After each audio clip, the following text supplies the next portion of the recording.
Hello students, I am Ashish Kalia. Welcome to all of you my YouTube channel Mathematical Origins.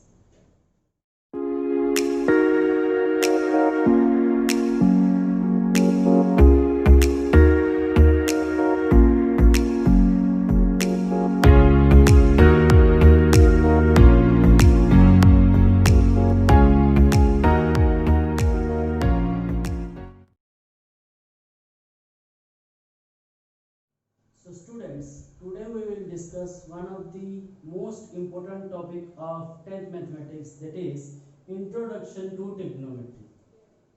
Okay तो बहुत बच्चों को ऐसा लगता है कि ट्रिग्नोमेट्री बहुत ही डिफिकल्ट पोर्शन है, जबकि ट्रिग्नोमेट्री सॉल्व करना सबसे ज्यादा इजी है।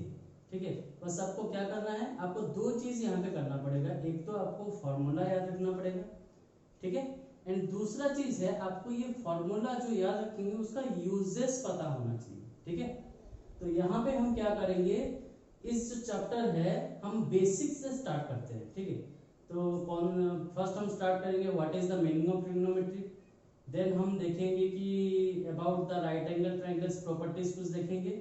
ओके, देन हम जाएंगे ट्रिग्नोमेट्रिक रेशियोज के ऊपर। So let's start today's topic. So first हम देखेंगे ये जो वर्ड है ट्रिग्नोमेट्री, इसका मीनिंग क्या है एक्चुअली। ठीक है, ये जो वर्ड ट्रिग्नोमेट्री है ये दो वर्ड का कॉम्बिनेशन है। One word is trigon, another word is metron. Okay, तो ये जो वर्ड ट्रिग्नोमेट्री है दो वर्ड का कॉम्बिनेशन है, एक तो है ट्रिग्नोन, दूसरा है मेट्रोन। दोनों को कंबाइन करके ट्रिग्नोमेट्री का फॉर्मेशन हुआ है। ठीक है, अब ट्रिग्नोन का मतलब क्या है, इसका मतलब है ट्रायंगल। ठीक है, नेक्स्ट मेट्रोन का मतलब क्या है, मेट्रोन का मतलब है मेजरमेंट। तो जब भी हम ट्रिग्नोमेट्री पढ़ रहे हैं तो ट्रिग्नोमेट्री में हम क्या स्टडी करेंगे, study about the different aspects of a triangle और measurement of different aspects of a triangle. अब डिफरेंट एस्पेक्ट्स मतलब एक ट्रायंगल में क्या होता है, 3 साइड्स होता है, आगे नहीं, एंड 3 एंगल्स होता है। ठीक है, तो जनरली हम ट्रिग्नोमेट्री में क्या करते हैं, ट्रिग्नोमेट्री में हम एक ट्रायंगल का 3 साइड्स एंड 3 एंगल्स के का मेजरमेंट के बारे में पढ़ते हैं। ठीक है, ये है basic of trigonometry. Trigonometry word का मीनिंग है ये कि study about the measurement of different aspects of a triangle. सबको समझ में आ गया पहला ट्रिग्नोमेट्री वर्ड का मीनिंग क्या है। ठीक है, नेक्स्ट हम देखेंगे अबाउट राइट एंगल ट्रायंगल। ठीक है, ये भी बहुत ज्यादा इंपॉर्टेंट है राइट एंगल ट्रायंगल। तो हम देख right angle triangle, right angle triangle. Right angle triangle के बारे में नॉर्मल जो थिंग है वो सबको पता है, क्योंकि एक एंगल आपका क्या होता है, 90 डिग्री होता है। ठीक है, अच्छा, तो ट्रिग्नोमेट्री में हम देख लेते हैं और क्या यूज है इसका राइट एंगल ट्रायंगल का। क्योंकि ये अगर 90 डिग्री हो जाएगा और ये एंगल को अगर हम थीटा मानते हैं, ठीक है, if this angle is considered as theta, तो इसका जो ऑपोजिट साइड होगा वो हमेशा उसको हम क्या कंसीडर करते हैं, पी। पी का मतलब क्या है, परपेंडिकुलर। ओके, एंड थीटा का जो आपका एडजेसेंट साइड होगा उसको हम क्या बोलते हैं, हमेशा बेस कंसीडर करते हैं। ठीक है, एंड जो थर्ड साइड है उसको हम हाइपोटेन्यूज कंसीडर करते हैं। ओके, तो जो भी एंगल को थीटा मानेंगे उसका ऑपोजिट हमेशा होगा परपेंडिकुलर, एडजेसेंट होगा बेस, एंड जो थर्ड साइड है उसको हम बोलेंगे हाइपोटेन्यूज। ओके, अगर हम मान लीजिए इस राइट एंगल ट्रायंगल में अगर इस एंगल को हम थीटा के जैसे कंसीडर करते हैं, ठीक है, तो इसका जो भी ऑपोजिट साइड है वो क्या बन जाएगा, परपेंडिकुलर बन जाएगा, एडजेसेंट साइड बेस बन जाएगा, एंड ये बन जाएगा हाइपोटेन्यूज। ये याद रखने वाला चीज है। ठीक है, ये ही सबसे ज्यादा इंपॉर्टेंट चीज। ओके, अच्छा, जब भी राइट एंगल ट्रायंगल का बात आता है एक फेमस मैथमेटिशियन का नाम आता है जिनका नाम क्या है, पाइथागोरस। ठीक है, तो उससे रिलेटेड एक थ्योरम है जिसको हम क्या बोलते हैं, पाइथागोरस थ्योरम। ये लगभग सबको पता होगा। पाइथागोरस थ्योरम क्या है, h square is equal to p square plus b square, मतलब हाइपोटेन्यूज का square is always equal to perpendicular का स्क्वायर प्लस बेस का स्क्वायर। ओके, तो इससे रिलेटेड कुछ क्वेश्चंस भी आते हैं, जैसे कि मान लीजिए अगर ये एक ट्राइंगल दे दिया है और इसमें हमको बोल दिया है कि आपका P हो जाएगा कितना 3 and B is equal to 4, मतलब परपेंडिकुलर आपका हो जाता है 3 एंड बेस अगर हो जाता है 4। अगर हमें h फाइंड आउट करने के लिए बोलेगा तो हम क्या करेंगे, h square is equal to p square के जगह पे पुट कर देंगे 3 का स्क्वायर प्लस b स्क्वायर के जगह पे पुट कर देंगे 4 का square, which is equal to कितना हो जाएगा आपका h square is equal to ये 9 प्लस 16 मतलब हो जाएगा ना 25, which is equal to आपका हो जाएगा h is equal to root under 25 which is equal to 5। देखिए रूट का वैल्यू प्लस या माइनस में आता है हमें पता है, लेकिन क्योंकि हम यहाँ पे क्या कंसीडर कर रहे हैं, मेजरमेंट कर रहे हैं, ठीक है, तो हमेशा लेंथ क्या होता है, पॉजिटिव होता है, इसीलिए हम क्या लेते हैं 5 लेते हैं। क्लियर इतना सबको, ठीक है। तो इससे रिलेटेड कॉन्सेप्ट था इतना, आपको याद रखना है कि थीटा जो भी होता है उसका अपोजिट साइड परपेंडिकुलर होता है, एडजेसेंट बेस होता है एंड ये होता है आपका हाइपोटेन्यूस, एंड ये आपको पाइथागोरस थ्योरम इसको याद रखना पड़ेगा, ये चीज को आपको याद रखना पड़ेगा। ओके, नेक्स्ट हम देखेंगे ट्रिग्नोमेट्रिक रेशियोज क्या है, ठीक है। नेक्स्ट हेडिंग कर लीजिए ट्रिग्नोमेट्रिक रेशियोज, ट्रिगोनोमेट्रिक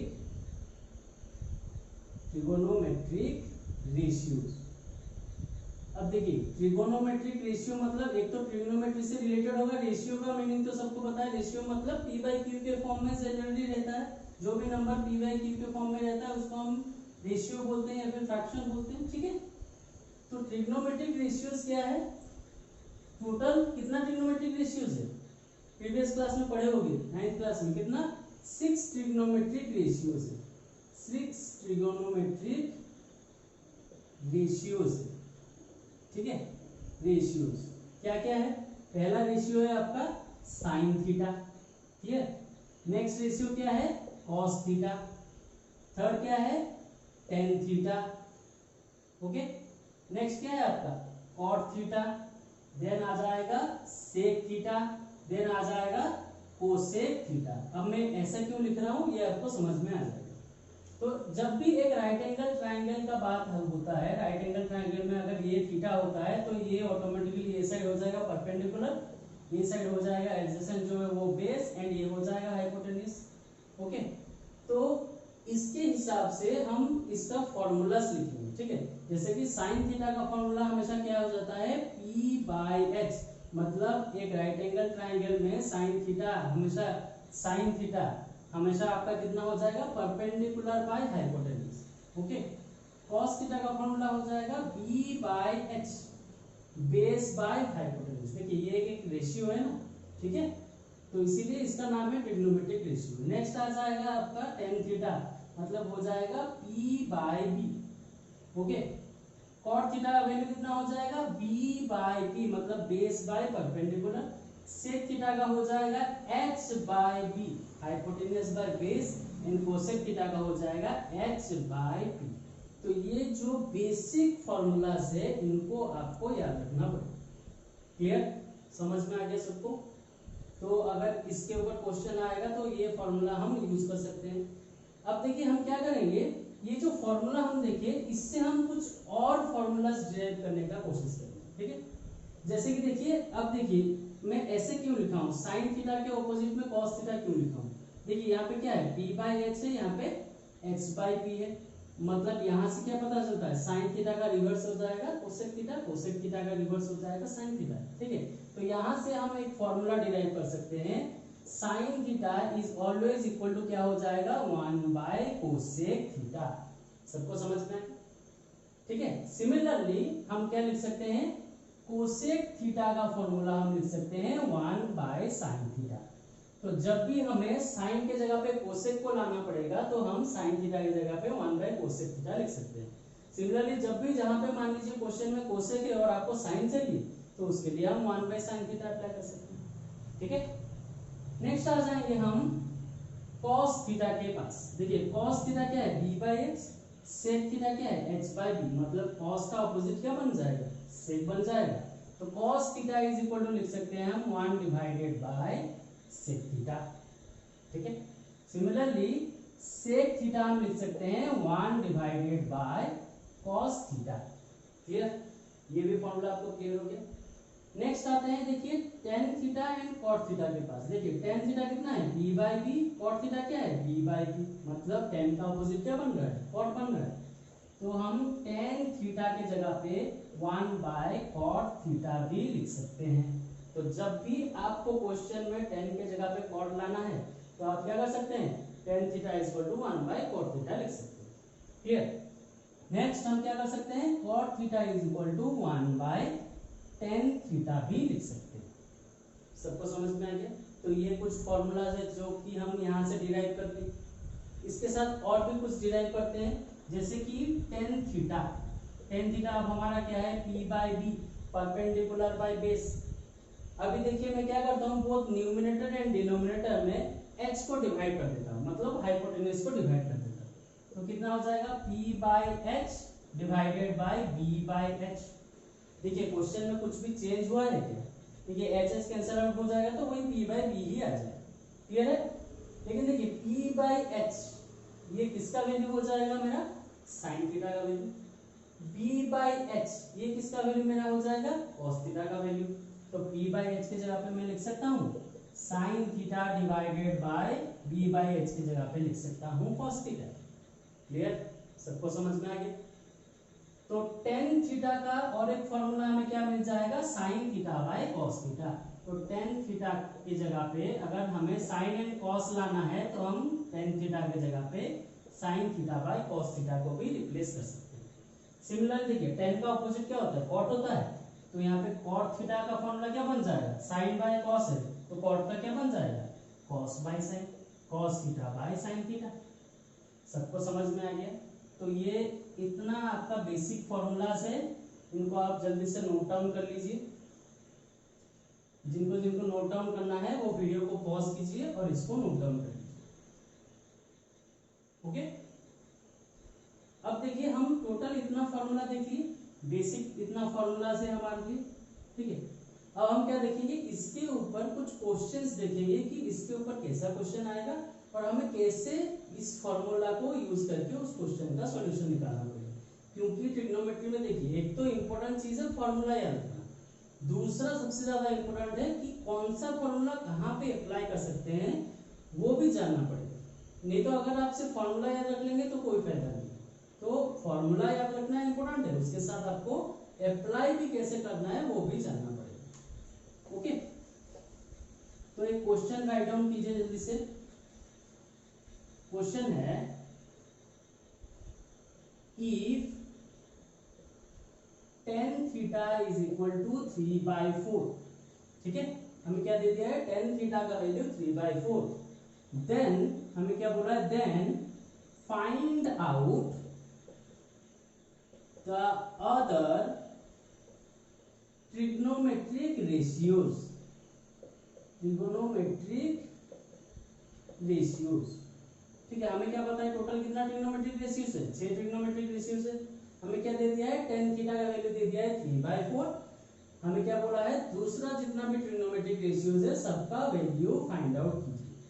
ठीक है, ये सबसे बेसिक क्वेश्चन है। अब देखिए इस क्वेश्चन में बहुत सारा टाइप हो सकता है, जैसे tan थीटा की जगह पर आपको sin थीटा दे सकता है, cos थीटा दे सकता है, ठीक है, या फिर sec थीटा cosec थीटा कोई कुछ भी वैल्यू दे सकता है और बोलेगा आपको कि आपको बाद बाकी जितना भी ट्रिग्नोमेट्रिक रेशियोज है सबका वैल्यू फाइंड आउट करना है। क्लियर, तो देखते हैं कैसे फाइंड आउट करेंगे। सॉल्यूशन ले लेते हैं इसका।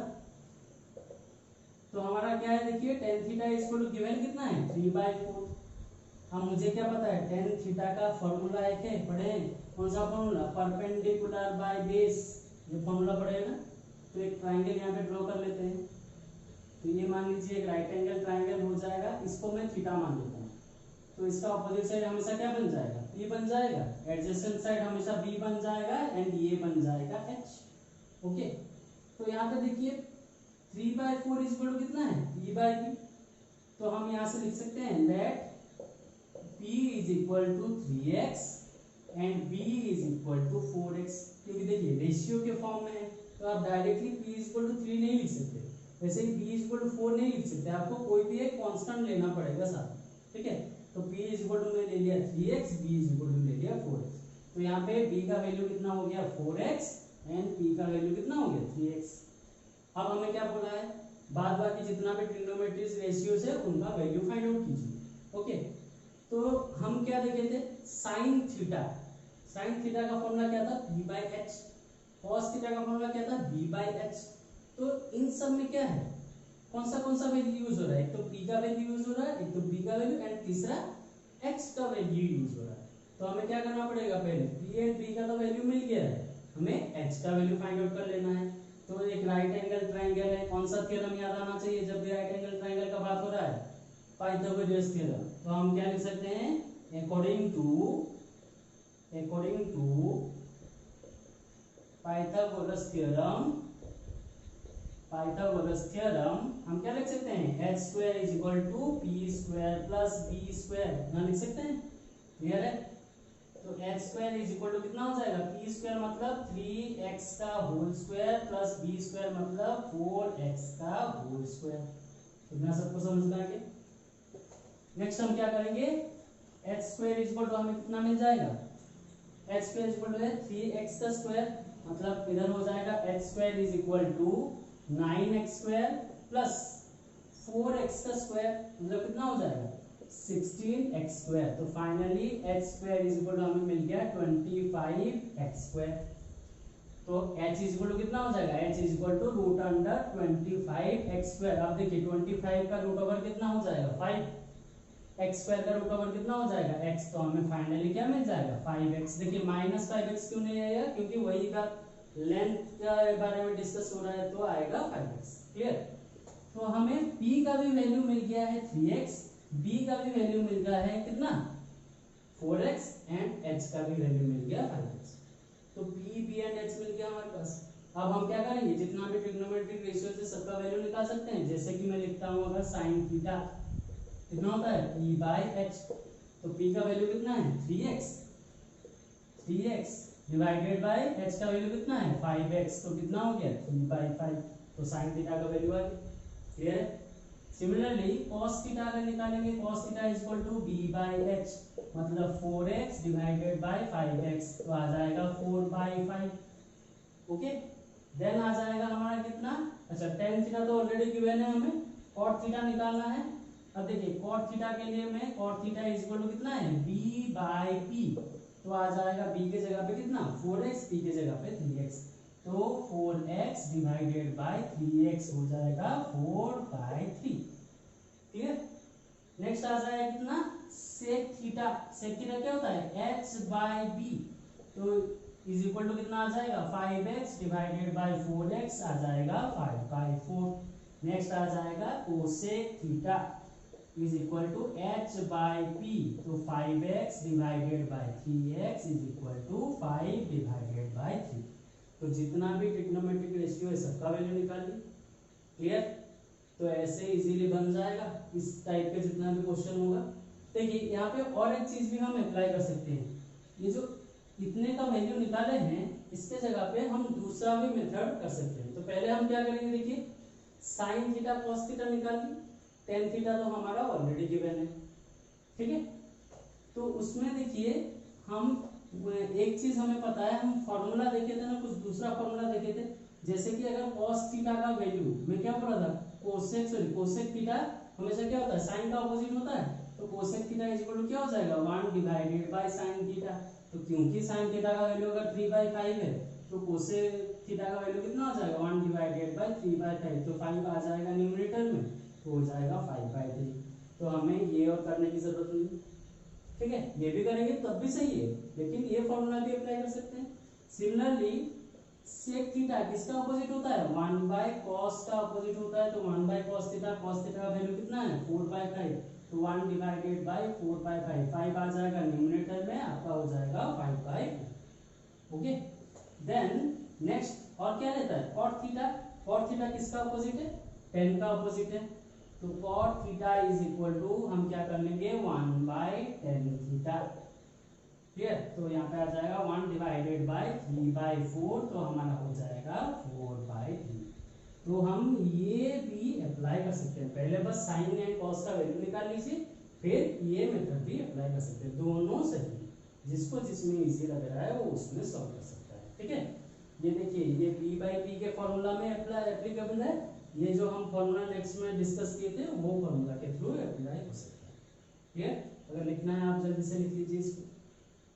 तो इस वीडियो में हम आज यहीं तक रखते हैं, इससे रिलेटेड और कुछ इंपॉर्टेंट एग्जांपल्स और प्रॉब्लम्स हम नेक्स्ट वीडियो में डिस्कस करेंगे। अगर ये वीडियो आपको पसंद आया है तो please like this video, share this video with your friends and don't forget to subscribe to my channel. Thank you.